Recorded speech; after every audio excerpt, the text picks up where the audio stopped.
Sorry, I couldn't get my daily watching the world burn update because of a story that I'll tell you. But let's just get the. I was going to play the Russian opera, but I'm too damn tired.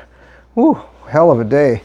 Um, anyway, let's get to around the world in 5 minutes here. Let's try to do it. So China admits finally that there's 60,000 people dead in China. There are bodies piling up in the morgues from, now that they've opened up to the COVID nightmare. Anyway, I was watching, the redacted, the Twitter files are going to be coming out. They call them the Fauci files, I hope that little short troll goes to jail. Good God, he's killed millions of people around the planet, in my opinion. But, so we'll see how that goes. One of the things the Canadian Prepper pointed out, I thought this was a good idea. I told you in yesterday's video, or well, 2 days ago now, that I was buying all that Mountain House food, but that was just for me. But then I didn't think about it. If you're going to barter, I mean, he always says, what is the word that he uses? Smidgy hits the fan. I got copper coins. I've got some silver coins. Like I said, just a tiny bit of platinum, maybe just a tiny bit of gold. But you could barter the Mountain House food. Like I said, right now, for $115 or so, you can pick up 10.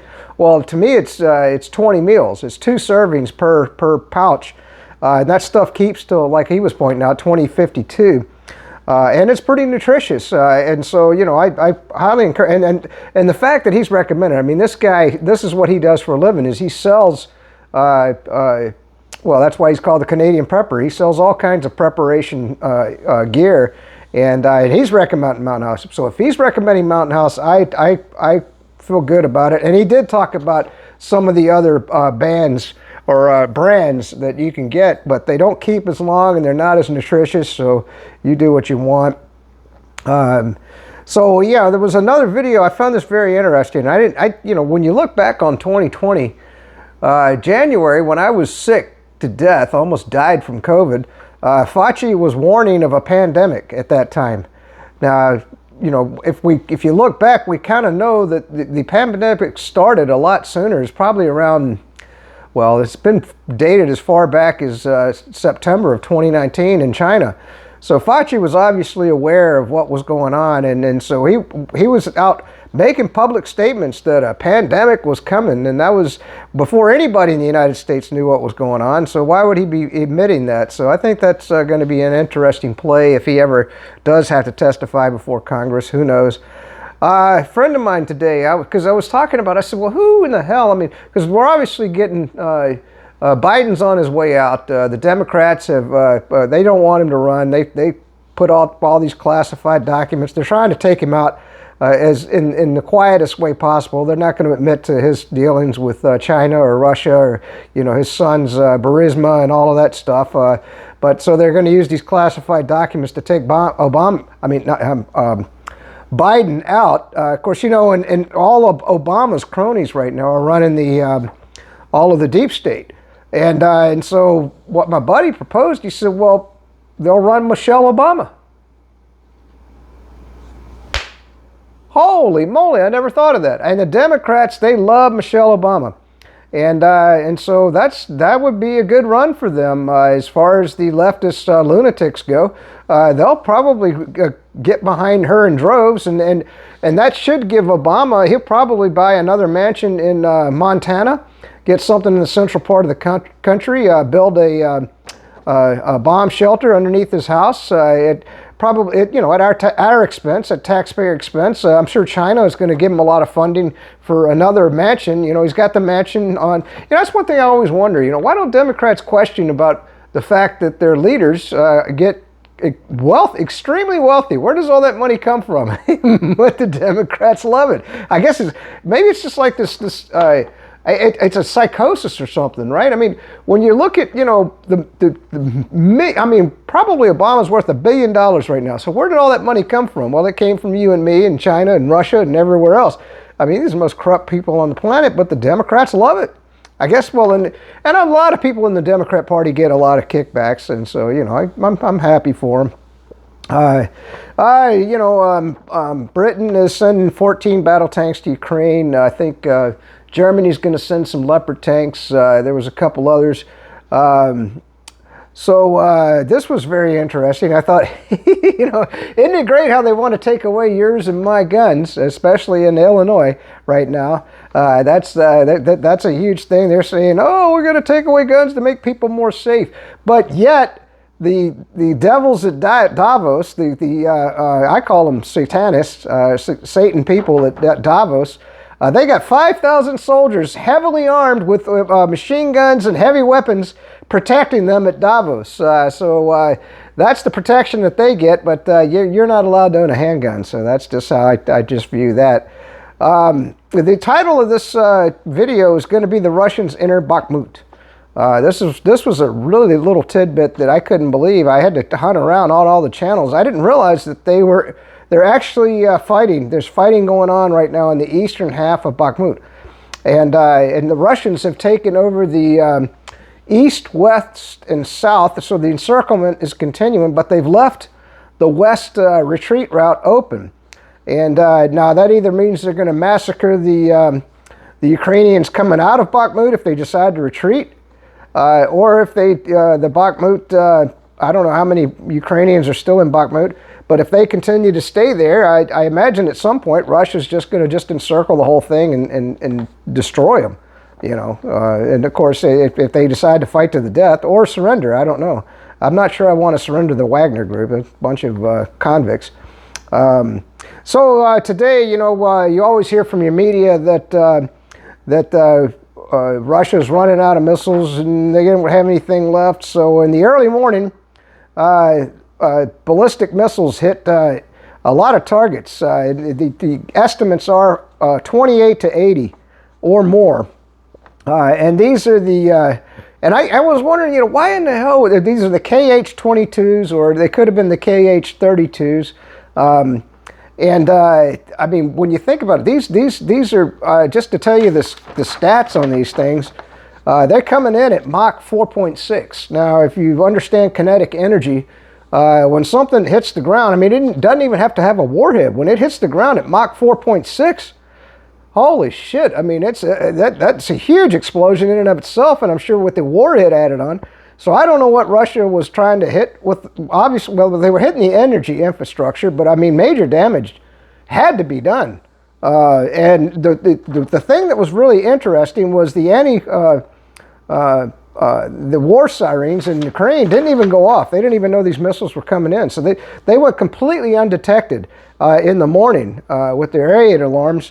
But one of them did deviate off course. We don't know why. There was somebody in Ukraine that said they tried to shoot it down and they might have knocked it off course and it hit an apartment building, and it killed 5 people there. And I imagine there's another, probably 100, 200 people that are casualties, meaning that they're severely injured. So that was very interesting. I was like, wow. And so why would Russia be expending these huge missiles? Because these are anti, well, originally back in the 60s, they were designed to take out U.S. carriers.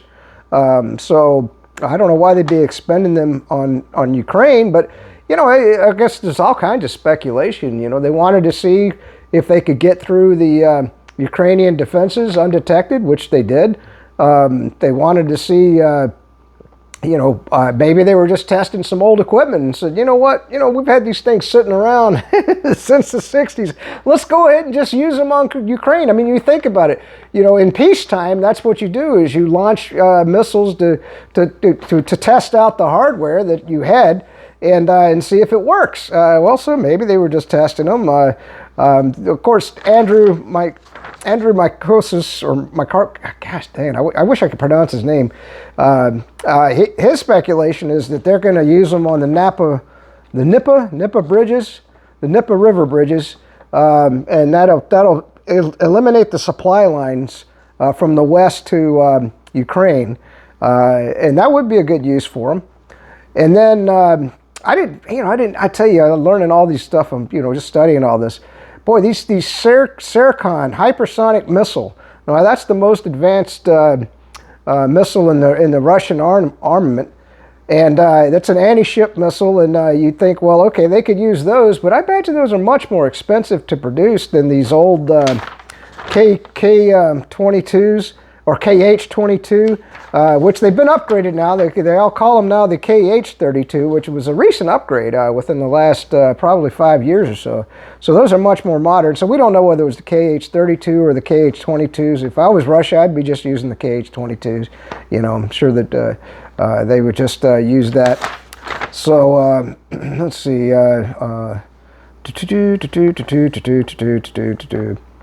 All right, so I did want to get into my cell phone adventure. Oh, and by the way, the Canadian Prepper sells this stuff called Battle Cord, and it can hold up to 2,800 pounds. So if you were in an emergency situation, that's a lot better than just parachute cord for you preppers out there. So anyway, but boy, I tell you, well, how unlucky am I? So I traced the phone the day that the guy picked the phone up to a street near the park where I dropped it. And I thought, well, you know, he probably lives on that street, because why would he be going? But probably has a Hispanic friend there, because the guy was Hispanic. And so then, you know, so today, you know, I called him, and the thing is, he doesn't have voicemail. He doesn't respond to email. You know, now he does do text messaging, which was good somewhat, even though when I was texting him today, he wouldn't respond. And so for whatever reason, he texted me some address. It was down in, oh my God, Claremont, Florida, which is past Disney World. I mean, it's like an hour and a half from my house. And so I said, well, okay, if that's where he wants me to meet him to get the phone, I guess I got to drive down. But by that time, it was about 7 o'clock when I hit the road, so I didn't get there till 8:30 or 9 o'clock, and so I'm wandering. And boy, I tell you, it's been a long time since I've lived in an apartment complex. I mean, these are apartment complexes in Ocala. They're massive, and you know, there's buildings, and they got all these weird roads. And so in the dark, I'm trying to find this freaking apartment. I'm going like, where in the hell is this damn place? And I asked one guy there, and he goes, I don't know anything. But luckily there was a woman, and she said it's probably that building over there. And so I wandered over, and I finally found the apartment. I knock on the door, and the woman that came to the door, she couldn't speak English, and so I was able to communicate to her. I said, phone. I said, I'm looking for my phone. This was the address that I was given to come get the phone. And then she goes, you know, hold on, you know, hand motion. And she goes back, and so I shuts the door. I got to stand, you know, if you ever go to approach somebody's house, keep your hands in front, okay, and stand at least 6 foot back from the door, and you know, and be unintimidating. So, I mean, the fact that she opened the door was pretty astounding, but maybe she knew or had some hint that I was coming, because I've been talking or trying to talk to this Carlos guy all damn day long. And so then she came back to the door, and she had her phone, and she had Carlos on the phone, on her phone. And I was like, well, where are you? Where's my phone? And he goes, I work in, you know, he doesn't speak very good English. I work in Orlando. I said, well, you know, where? I said, you sent me to this address. Why did you send me to this address? He says, oh, I'm with my wife now. Now, maybe these guys like have multiple wives. I don't know. I mean, because this woman looked like maybe, well, she could have been a sister, but why would he send me to a sister? So the whole thing don't make no damn sense. So then I said, well, you know, how can I get to you? And he says, and by the way, he was very good with the phone. He sent me the geo coordinates to where he was located. And of course, I had the address. But that was 38 minutes away, and I had to drive through Orlando in heavy traffic. And man, get on Interstate 4. I tell you what, it's like being around Washington, D.C. Holy shit. There was cars weaving in and out at 100 miles an hour. You know, people were crazy. I was just like, oh my God, I couldn't live here ever. I mean, in a big city, that too many people they've lost their minds. I mean, these cars, I thought for sure, I said, you know, I remember my horror story when that guy hit me doing 110 miles an hour on the Interstate 465 up in Washington, D.C. as he was weaving in and out of cars. That's what these people were doing. You know, they're in a big time hurry, you know. So, you know, just not enough police around to police those roads. So anyway, so I get to this apartment complex. And of course, I can't find the damn place, but all he gave me was the building number. So I get to the building number, and you know, and I'm texting him and I'm calling, and I'm thinking, God knows. Now I'm 4 hours into the journey at this point. You know, It's getting to be damn near 9 or 10 o'clock. That's why this video is late. It's getting to be near 9, 10 o'clock at night. I know this is a crazy story. And so, and the guy came out, a very nice guy, and he says, is this your phone? And he'd actually put a PIN number on the phone. I didn't even have a PIN number. Oh, here's the phone, man. Check it out. I got to show you. So this is the phone right here, and thank God I got it back. But you know, now I've got a new phone. But that's another thing. You know, I don't consider the second phone a waste. For barterability, it's good to have an old phone. Well, this is now the old phone.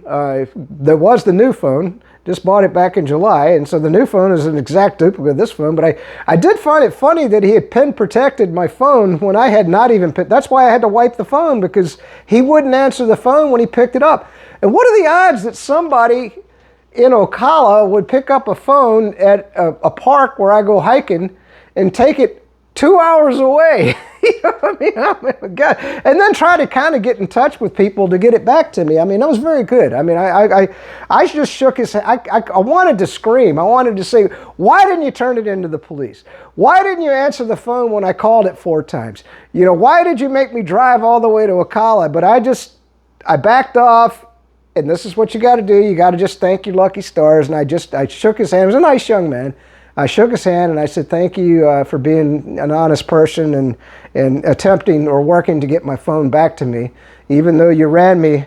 It was like an Easter egg hunt. I mean, you ran me around for 4 hours trying to find you to pick up the phone, but he gave it to me. So what can you say? I don't know. In the end, I guess all things turned out, but I didn't get home till, good Lord, 1 o'clock in the morning. I haven't driven that many hours. I was almost 7 hours in the car just to get the phone. Thank God I have a Toyota Prius Prime that gets, 83 miles to the gallon. That's it for this video. Peace out, stay free, and it's good to live in the free state of Florida. Moral of the story is, if you find somebody's cell phone, turn it into the local police department. That's all you got to do. Now, if they don't claim the phone, you understand that that's your phone legally. Okay? It's yours. If the person doesn't come to claim the phone, if they're too stupid to know to go to the police department to file a police report for their phone, then that's your phone. So you get the phone, but don't make somebody drive all the 2 hours away to get the phone. And really, literally, I mean, what I would have done, or would have considered doing, is if he had just set the phone, because I'm glad he got it out of the parking lot, because somebody could have run over it. But at that time of night, there was nobody there. When I went back for the phone, I must have missed him by 5 minutes. You could put the phone on a park bench. Of course, that means that some other unscrupulous individual could get it, if you're trying to be honest, which obviously he was in a weird kind of way. But, if the owner of the phone realizes that where they dropped their phone, they're going to go back for it. I geolocated the phone, and so that's why I knew to go back to the park to get it, but he had picked it up. What a nightmare, huh? Wow. Something else. But now I got 2 phones. I guess that's a good thing. Another $750. Peace out, stay free. That's it.